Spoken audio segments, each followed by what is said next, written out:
En quoi consiste la loi du reste? Eh bien, reprenons les exemples de la page 11. Le reste obtenu au premier exemple était 23. Alors au départ, on pourrait déjà déterminer ce à quoi on va arriver ici au bout du tableau, en fin de tableau, c'est-à-dire à 23, en remplaçant dans le dividende la variable x par l'opposé du terme indépendant du binôme diviseur. Et donc, ça correspond au nombre que vous avez été mettre ici.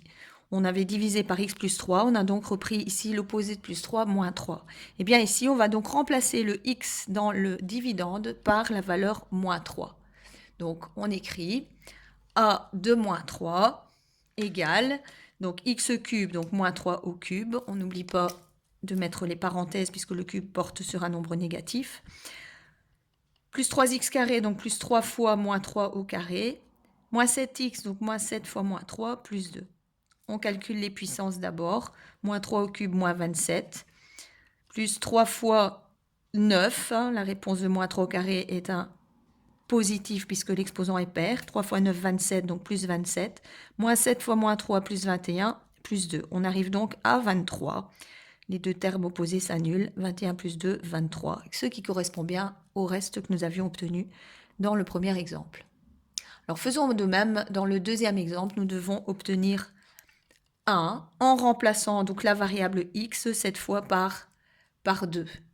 Donc on écrit a de 2 égale x exposant 4, donc 2 exposant 4, moins 3x cube, donc moins 3 fois 2 au cube, plus 2x, donc plus 2 fois 2, plus 5. On calcule les puissances. 2 exposant 4, 16. 2 exposant 3, 8. Moins 3 fois 8, moins 24. Plus 2 fois 2, 4, plus 5. On calcule, nous obtenons 1, ce qui correspond bien au reste. Et donc, le premier calcul ici que nous avons fait pour obtenir 23, on le reprend un peu plus bas. Donc, vous pouvez ici directement inscrire, donc dans l'exemple ici, le reste est égal à 23. C'est exactement le calcul qu'on vient de faire ici, 23. Et donc maintenant, vous allez pouvoir répondre à l'exercice 15 et calculer le reste de la division. On ne vous demande pas de faire la division, on vous demande juste de calculer le reste de la division par x moins 2 et par x plus 3. Vous allez donc faire deux calculs différents. Le premier en remplaçant le x dans le polynôme ici, le x par l'opposé de moins 2, donc par 2.